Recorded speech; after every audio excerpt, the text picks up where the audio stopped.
Claxon, vá, vá, vá, vá filosofia van.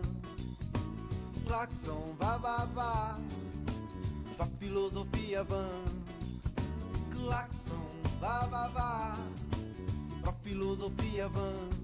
Olá, eu sou Zé Guilherme e você está aqui comigo no canal Entre Meios. Já que você está aqui, vou te convidar para se inscrever no canal, clicar no sininho para receber as notificações em primeira mão, curtir e comentar. Claxon, vá, vá, vá, vá filosofia van.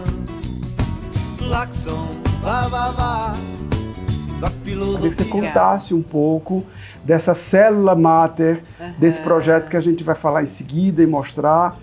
Que é o teu livro sobre a mulher na canção, né? Sim. Então eu queria que você contasse um pouquinho dessa fofoca anterior. Então, na verdade tem a ver, olha de novo a Denise misturando o acadêmico, né, com o artístico, né? Então eu resolvi fazer essa pós, eu não cheguei a ter uma formação dentro da música, fazer um conservatório, uma coisa assim, fiz muitos anos de técnica vocal, tanto que eu sou professora de canto, né? Mas eu quis estudar um pouquinho da música, saber, enfim, ter uma bagagem maior, né? E aí, quando eu fui fazer o TCC, eu resolvi escrever sobre a composição feminina. Então eu, como cantora e compositora, eu percebia que eu ia nos lugares e sempre encontrava a grande maioria de homens, principalmente instrumentistas e compositores. E cada vez que uma mulher queria, né, se apresentar, sentia uma certa resistência. Então, a primeira ideia que eu tive é fazer uma pesquisa com outras colegas como eu. Então, foram 40 cantoras, compositoras, para saber se elas tinham a mesma relação que eu de dificuldade de apresentar suas músicas, que tipo de coisa que elas compunham, mais melodia, mais letra, se a temática variava. Então eu fiz uma pesquisona com essas 40 e aí paralelamente eu fui estudar a composição feminina no Brasil e aí, uau! Você encontra quase nada. Então, se você vai, né, nos maiores geradores de opinião dentro da música, livros, né, sei lá, você tinha, né, os USA, você tem uma série de escritores, basicamente, eles falam mais sobre os homens, né? As mulheres, elas entram assim com uma pontinha, Pinceladas, uma né? pincelada, né? Então eu fui descobrindo uma série de pesquisadoras que foram me apontando caminhos interessantes. E aí, Zé, foi uma experiência muito rica, porque eu descobri uma infinidade de compositoras. Algumas pianistas, outras cantoras, né, percussionistas, instrumentistas de outros, né, tipo percussão, por exemplo, enfim, e que tinham feito muito sucesso na sua época. Então eu acabei delimitando o final do século XIX até a época do rádio, né? Mas que assim, hoje praticamente as pessoas não conhecem. E aí eu me aprofundei, né? Fui me aprofundando nessa pesquisa e encontrei uma coisa maravilhosa, que é a Hemeroteca Digital, onde você tem lá digitalizado jornais e revistas da época, né? Então eu fiz assim um mergulhão, né, coincidiu com a pandemia, que a gente não podia sair, fazer show, né? Só fazia as lives, basicamente, sobre as compositoras, mas aí eu fui aprofundando, então, essa pesquisa, que culminou nesse livro que você tem aí, lindo, que eu tenho o maior orgulho, e que ficou grandão, né, Zé? Ficou, mas era para ter uns 3 volumes, né? Se você fosse desenvolver o conteúdo todo que você encontrou. O prefácio, inclusive, foi escrito pela Carol Murgel, que é uma historiadora, grande pesquisadora do tema, né? E ela fez mais ou menos assim uma revisão do meu livro, né? E me deu de presente o prefácio. Ela, inclusive, me aconselhou a tirar a última parte, que era, eu estava começando a falar sobre a bossa nova. Então eu já tenho começado um segundo livro sobre a bossa nova para me aprofundar nessa pesquisa, né? Que eu pretendo fazer. Às vezes eu tenho vontade também até de aumentar, porque eu descobri depois muitas outras, né? Eu acabei trazendo 3 representantes do começo da composição feminina no Brasil, que são Chiquinha Gonzaga, que é a nossa grande matriarca, né? Tia Ciata, e que também foi compositora, embora pouca gente sabe, né? E a Maria Firmina dos Reis, que além de romancista, era também compositora, maranhense, né? Maravilhosa, e 15 da época do rádio. Eu falo também um pouquinho das rainhas do rádio, que muitas delas eram compositoras, né? Como a Linda Batista. Ninguém deve chorar, amar como eu amei. Ninguém deve amar. Foi papai que me avisou de Chorava que dava pena. Olha a Madalena, Por amor a Madalena. A Ângela Maria, enfim, tem uma série aí que a gente descobre. e por que não peço em troca Porque não quero. nada de volta pra mim? E outras que eu fui descobrindo, como Tia Amélia, Zilda Gonçalves, que foi conhecida como Zilda do Zé, que aí eu já estava com um livro enorme, eu tinha prazo, porque ele foi contemplado pelo PROAC, né? E aí eu tinha que terminar, e aí eu fiquei assim, eu vou ter que tirar essa, vou ter que tirar. Mas é assim, então mas é um trabalho precioso, uma pesquisa assim valorosa, sem palavras, sem comentários, porque realmente é um trabalho que as pessoas precisam conhecer. Carmen Costa, maravilhosa, enfim. A Carô Murgel é uma pessoa que eu tenho uma admiração muito grande pelo trabalho dela, inclusive algumas vezes que eu precisei de algum tipo de informação, eu recorri à ajuda dela, ela sempre foi muito prestativa, muito carinhosa, e é uma pessoa que eu vi aqui no seu prefácio, que eu sabia, né, já tinha lido sobre, te orientou, te deu suporte aí nesse processo todo da construção do livro. E como é que foi a receptividade do livro pelo meio, né? Quando eu falo pelo meio, eu nem vou especificar o meio musical, porque o meio musical é um tanto quanto ingrato, às vezes, com essas produções. Mas eu digo de uma forma geral, né? Como é que foi a receptividade? Então, é muito engraçado, porque as pessoas... Tem gente que não dá bola para ele, olha, fala, nossa, que livrão, né? Isso, aquilo, tipo, não se interessa por música e tal. A grande maioria, assim, fica encantado com o livro. Né? Fala assim, eu quero esse livro, pelo amor de Deus, né? Então, eu lembro que ele não tinha nem saído, eu estava ainda com uma copiazinha, assim, eu não tinha feito ainda o lançamento, eu fui num sarau e encontrei um músico que está trabalhando na Alemanha, se não me engano, e ele falou assim, quando ele viu o livro, ele falou assim, pelo amor de Deus, deixa eu levar esse livro. Eu falei, mas eu não lancei ainda. Não, mas eu tô indo para a Alemanha amanhã, eu preciso levar esse livro comigo, né? Então, realmente, eu recebi muitos depoimentos, né?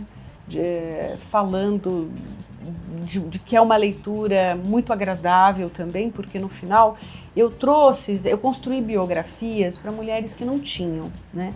Então, por exemplo, Maísa tem um monte, Dolores Duran, você tem um monte, né? Chiquinha Gonzaga, você tem lá, né? Um livro maravilhoso, e cada vez você tem o acervo da Chiquinha, que é incrível, né? Eu até agora escrevi um artigo que vai para uma revista internacional da Chiquinha Gonzaga, né? Mas as demais, que a Maria Firmina dos Reis também já tem bastante coisa, né? As da época do rádio, então, por exemplo, a Carmen Costa não tinha uma biografia. Dora Lopes, né, que foi considerada a loira atômica da Rádio Nacional. Você tem a Carolina Cardoso de Menezes, outra pianista que assim, ela que começou ali, foi a grande instrumentista da época do rádio, gravou com um monte de gente. Então, assim, essas mulheres não tinham biografias. Então, além de eu trazer um pouco dessa biografia através dessa pesquisa dos jornais e revistas, eu fiz um levantamento de todas as canções que, inclusive, elas falavam. Tipo assim, acabei de compor essa canção que tá tal. E que, às vezes, a gente não tem registro, porque na época a gente está falando de que é a época do rádio, né? Então, as canções apareciam nos programas de rádio, tudo ao vivo, né?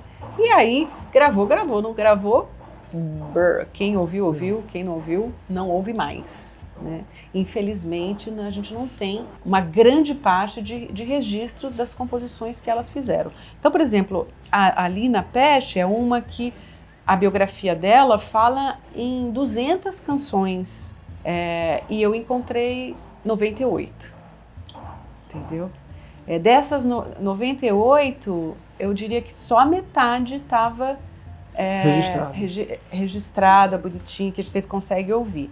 E aí eu trago no livro, claro, as que a gente consegue ouvir, então pequenos trechinhos da letra e um link de escuta. Então o livro tem 240 links para escuta das canções que eu trago. E no final eu fiz um catálogo também de tudo que eu encontrei. Porque eu espero, Zé, que outras pessoas aproveitem o meu livro para continuar essa pesquisa, né? Para aumentar essa pesquisa. Então, eu acho que é importante fazer a minha parte aí, entregando um pouco desse trabalho, dessa trabalheira aí, para que outras pessoas continuem. Claro, sem dúvida. Um trabalho riquíssimo que a gente torce que você consiga dar continuidade e que outras pessoas ampliem, né? Sim. Daí tirem outras vertentes que possam ampliar esse registro histórico, né? Sim. Porque a gente tem uma história no país muito esquisita com relação à nossa história musical, né? Muito poucos registros, algumas coisas não têm registro, outras têm muito poucos, enfim. É um livro riquíssimo, de suma importância. Ultimamente tem saído alguns livros interessantes sobre história da música e cada vez mais que venha mais. Eu vi que no teu percurso tem uma participação bem importante que você fez no grupo Aquilo Deu Nisso. Então, o Aquilo Deu Nisso é um grupo de música instrumental, né, que teve uma longa duração, por muitos anos de atuação, um grupo muito interessante, que trabalhou bastante com a linguagem da música brasileira instrumental, fez vários CDs, teve formações diferentes, né? Fizemos uma trajetória bonita, né, com muitos shows, muitos discos, shows com participações de nomes importantes da música brasileira, como Dominguinhos, como Naná Vasconcelos, como Jacques Morenebol, como Ginga, né? Tivemos assim momentos muito legais, né? Shows em vários lugares do Brasil.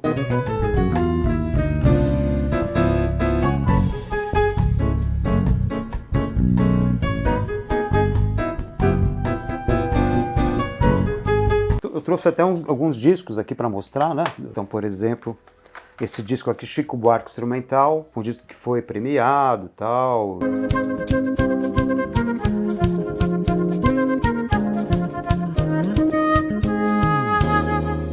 Tivemos o contato com o Chico Buarque na época, fomos lá jogar bola contra ele, tomamos uma goleada.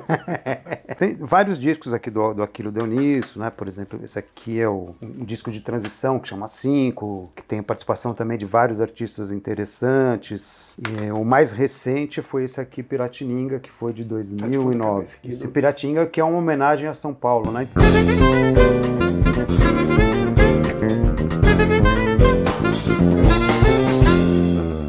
São vários CDs, eu tenho esses aqui agora, né? Mas foram CDs que produzimos, né? E conseguimos fazer, né? Assim, uma carreira com esse trabalho do Aquilo Deu Nisso por muitos anos. Agora o grupo assim não existe, tá congelado, mas eventualmente a gente pode fazer alguma coisa no futuro, assim, né?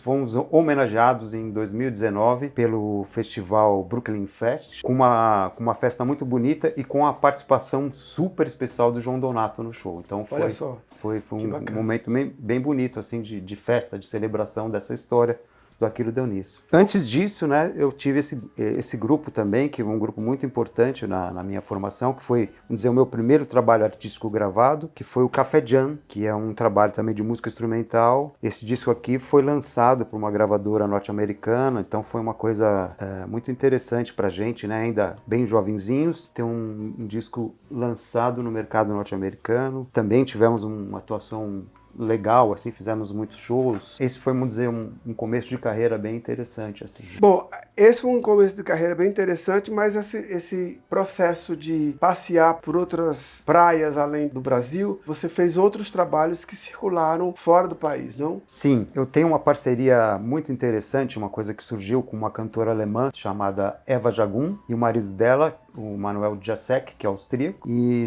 essa parceria já ocorre há mais de 10 anos. You have a riding the wave of success, caused by tone words by Vinicius, simply genius.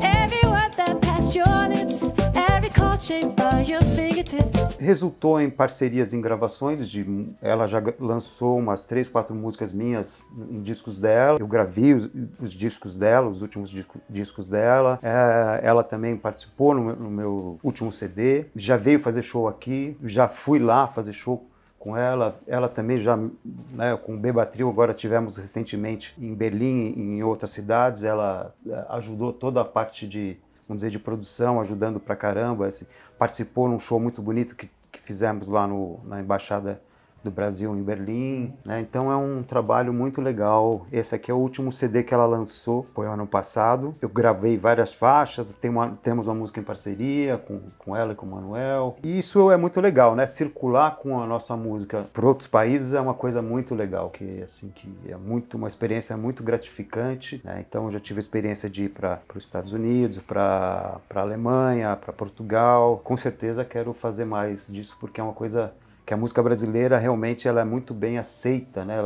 As pessoas ficam muito impressionadas com a riqueza da música brasileira, né? Com certeza. Você mencionou agora há pouco o Beba Trio. Sim. Então eu queria que você contasse um pouco quando, como surgiu essa ideia do Beba Trio, até porque a gente depois vai falar um pouquinho sobre o disco de vocês, que foi lançado há pouco tempo, contar um pouco da história do disco, mas conta um pouco da origem do trio. O Beba Trio é um trio de música instrumental também, né? Essa formação clássica, piano, baixo, bateria, formado em parceria com os músicos Gudinho Miranda na bateria e o Victor Kutlak no contrabaixo. E ele surgiu em 2018. São 2 músicos super talentosos, bem mais jovens que eu, né? Que eu conheci lá na FAAM, ainda quando alunos, né? Eles eram alunos lá da FAAM, eu era professor. Em 2018, eu os convidei para montar esse trio, porque era uma formação que eu gosto muito de tocar.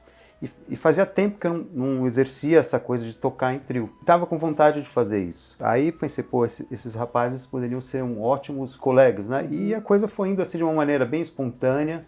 Começamos a fazer um repertório, fazer uns pequenos ensaios, os primeiros shows. E o trabalho foi indo, foi dando uma comunhão legal. Começamos a lançar singles, né? O Gudino também tem um trabalho assim como produtor, então tem um estúdio. E começamos a produzir algumas coisas no estúdio dele.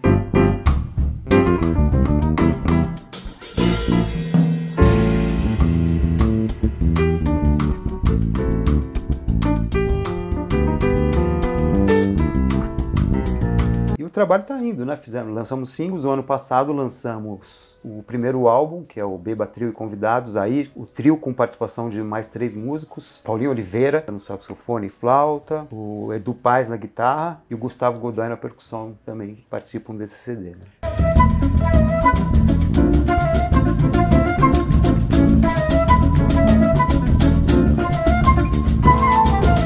E esse CD, ele é oriundo de um processo de PROAC que vocês Isso, ganharam verdade, no período verdade. da pandemia, fizeram lives. Como é que foi isso? Nós tivemos um projeto aprovado, né, durante a pandemia, de uma série de 6 lives, né? Um projeto feito pela Adriana Belic, da Belic Arte Cultura, e ela fez esse projeto, foi aprovado e nós fizemos uma série de lives, né, gravados no estúdio Arces, né, do Adonias. Esse material, que foi a princípio proposto para ser, né, para atender esse projeto do PROAC, a gente decidiu pegar esse material e lançar o disco do áudio captado, vamos dizer assim. Na verdade, foi um trabalho bem grande, assim, porque tiveram várias participações, não só desses músicos que eu falei, mas também do Anderson Moura, cantando e tocando violão, e da Kênia Macedo também, que participou cantando algumas músicas. Então, foi um momento, né? A pandemia foi um momento complicado, e essa foi uma saída bem interessante, né? Porque, vamos dizer, ocupou nossas mentes na produção desse trabalho, que foi uma coisa bem grande. E depois, na sequência, nós fizemos um festival, assim, foi quase que engatado através do PROAC também, o Festival Chorin Jazz. E um pouquinho mais tarde, já tocando ao vivo aí, o SP Roots Music, né, que também é uma outra proposta, um som mais pop, assim, que a gente fez, com outros músicos participando também. Mas falando de pandemia, realmente a pandemia foi um período complicado, mas ao mesmo tempo foi um período que a gente aprendeu e teve que se reinventar, né? Eu tô aqui com o encarte do Beba Trio ao vivo, né, que é um encarte com a ficha técnica, com algumas informações, mas eu queria que você contasse um pouco, você já falou um pouco aí do processo, mas eu queria que você falasse um pouco das canções que foram gravadas nesse disco. Elas têm, algumas são parceria sua com parceiros, algumas são autorais, né, só suas, e algumas regravações, né? Eu vi aqui tem Moacir Santos, Ney Lopes. Sim. Conta um pouco sobre o repertório desse disco em si. Né? Então tem várias músicas que foram desenvolvidas também durante a pandemia, vamos dizer assim, né? Então, por exemplo, o Vagalumeando é uma que abre o CD, fizemos especialmente para esse projeto. Algumas que já estavam no repertório do Bebatril, como o April Child, que é do Moacir Santos, que nesse disco, na verdade, a única faixa que é em trio, estritamente em trio. Tem, por exemplo, a Chacareira dos Esquecidos, que é uma chacareira, que é um ritmo de origem argentina, que está se referindo aos esquecidos, a todos os esquecidos do Brasil, aos povos indígenas, a todas as pessoas que foram negligenciados pelo terrível governo, né, que nós tivemos nos últimos anos aí, pelo governo Bolsonaro.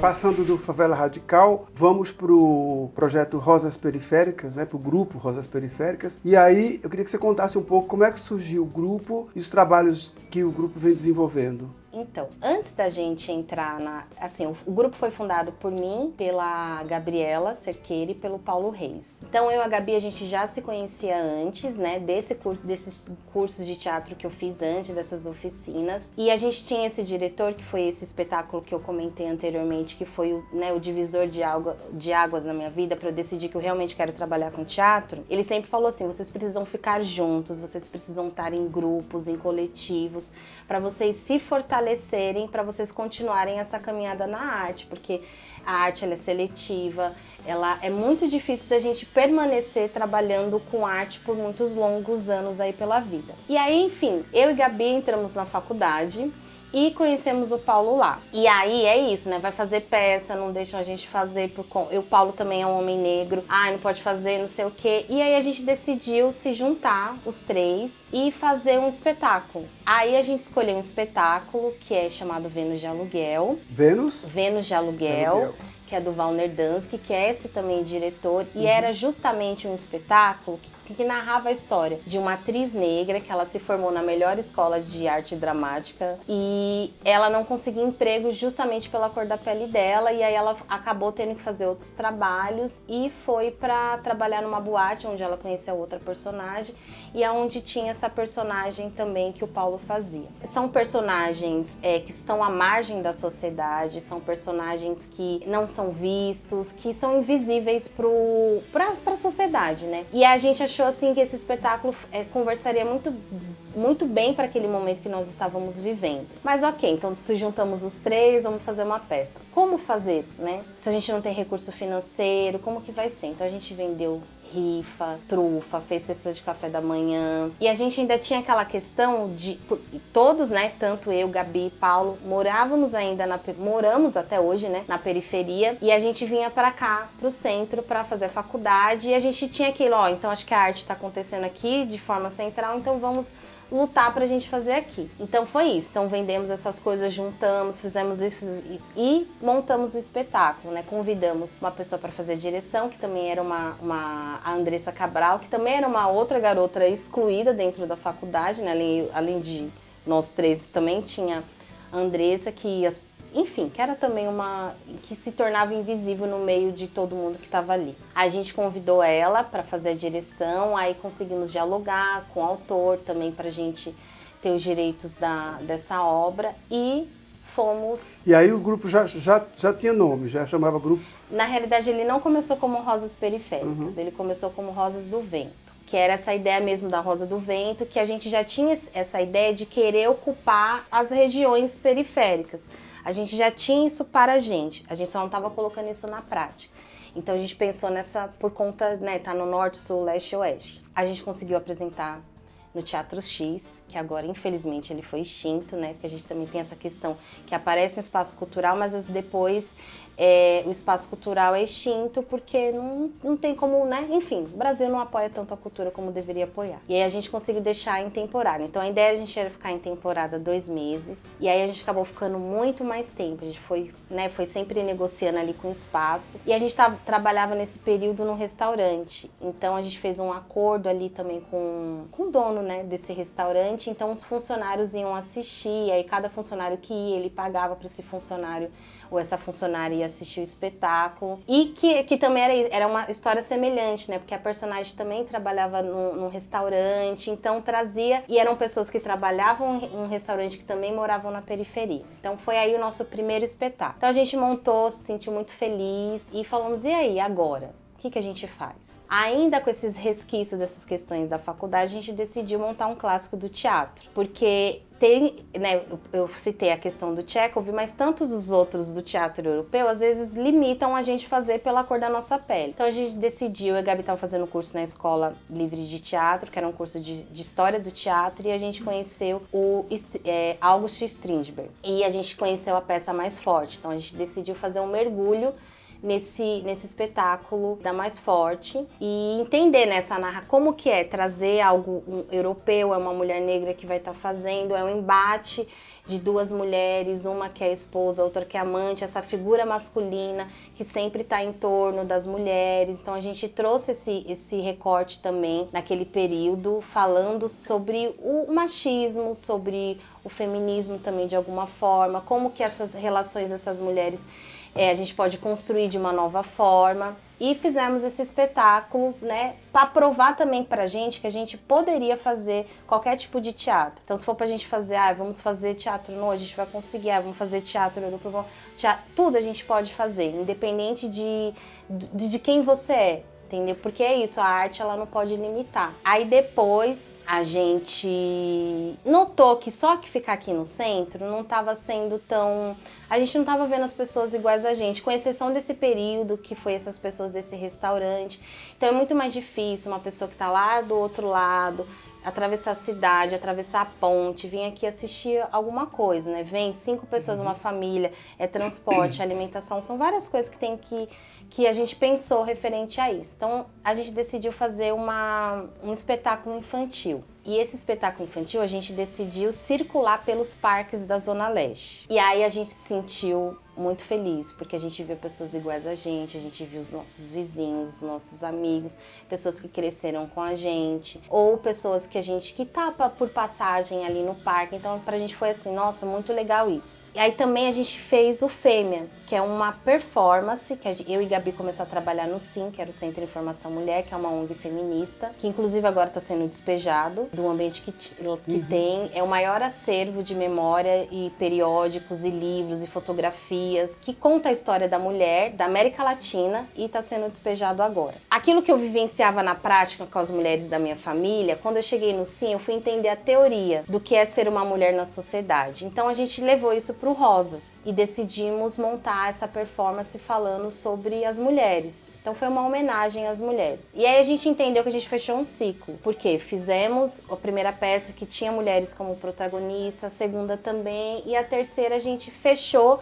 e aí fechou com o infantil, que é também pensar esse olhar para a criança, que é o espetáculo chamado Rádio Popular da Criança. Aí depois a gente entrou numa nova fase do grupo, foi quando a gente fez essa circulação e a gente decidiu que iria fazer teatro no lugar onde a gente nasceu, onde a gente vive até hoje. Só voltando um pouquinho, só para esclarecer, o que é SIM? SIM é o Centro de Informação Mulher. Ok. Só para as pessoas que estão nos ouvindo entenderem exatamente o que é, porque a sigla às vezes não remete. Sim. Bom, aí fechado o ciclo. Aí fechamos o ciclo e sempre nesse mesmo esquema, a gente vendendo coisas, rifa, trufa, várias coisas para construir o nosso espetáculo. A gente tentou escrever em editais e, enfim, não estava Aí rolando. o grupo já estava chamando Rosas Periféricas. Isso, já estava chamando... Quando é que houve essa passagem? Em que momento vocês fizeram essa passagem? A gente descobriu que tinha um outro grupo do interior, que é um grupo Circo Teatro, que também tinha um nome. A diferença era só agora eu não vou lembrar com exatidão, mas a diferença é que ou era Rosas do Vento, um era Rosas e o outro era Ventos. Então a gente falou, enfim, isso vai dar duplicidade de nome, então a gente decidiu mudar o nome. Então, olha, até o rádio, eu lembro que no início ainda, acho que foi em 2000 a gente fundou em 2009 o grupo, acho que agora não vou lembrar, mas eu lembro que foi com um espetáculo que a gente decidiu mudar o nome para Rosas Periféricas. Okay. Aí ficou essa pesquisa, mas ok, vamos querer deixar o Rosas, vamos deixar o Rosa, mas o que a gente quer colocar depois? Aí, como todos os integrantes e todas as integrantes é da periferia, a gente decidiu colocar Periféricas. E hoje, atualmente, qual é o objetivo do grupo? O trabalho de vocês está voltado exclusivamente para a periferia? A gente apresenta em outros locais, mas o nosso foco, objetivo é formação de público nas periferias. Tá. E no momento vocês estão com um espetáculo em cartaz? Nós estamos com um sarau. A gente tem nossos espetáculos de circulação de repertório, mas nós estamos fazendo um sarau. Na verdade, no momento vocês estão com o sarau, mas o sarau ele tem uma origem num trabalho de pesquisa que vocês fizeram, né? Sim. Conta um pouco como é que foi esse processo. Então, teve o fechamento do ciclo, né? Do nosso primeiro ciclo. Aí a gente decidiu ir para um novo caminho, que é de fato fazer teatro na periferia. E tinha que ser em alguns lugares que algum de nós, dos integrantes, morava. E a gente ia muito pro Parque São Rafael ensaiar na casa da Gabi, porque a casa que a Gabi morava, com a mãe dela e os irmãos, tinha uma parte de baixo, assim, que tinha como se parecia um palco, né? Então a gente sempre ia pra lá pra ensaiar como se fosse um palquinho. E era concreto, tal, alto, e a gente ficava lá. E aí, a Gabi, depois a mãe dela saiu, foi morar numa outra casa, e ela ficou nessa casa. E aí ela cedeu a sala dela pra gente guardar os nossos cenários, que já tinha, né? Já eram 4 espetáculos, e a gente tinha pra guardar as nossas coisas e pra gente ter uma base pra gente fazer reunião, fazer ensaios e tal. E aí a gente fez um mergulho dentro do Parque São Rafael, porque a gente falou assim, não adianta a gente chegar aqui, né? Por mais que a gente já frequentasse o bairro, a Gabi é moradora, a gente não pode chegar aqui, teatro, ok, para os moradores, a gente precisa conhecer tudo isso. Então a gente decidiu criar uma trilogia. Foram 3 espetáculos, contando o passado, o presente e o futuro. Então a gente ia para as ruas conversar com os moradores para saber como era o Parque São Rafael, depois como que foi o presente, que já era a fase que a gente já tinha vivenciado, que era infância, adolescência, e o futuro, né? O que aqueles moradores pensavam desse futuro, que era um espetáculo chamado Narrativas Submersas, Lembranças do Quase Agora e Labirinto Selvagem. E arriscou de novo a dança, o vento criança, abram as janelas, quero brincar de rodo e rede, de pios e moinhos, rodopio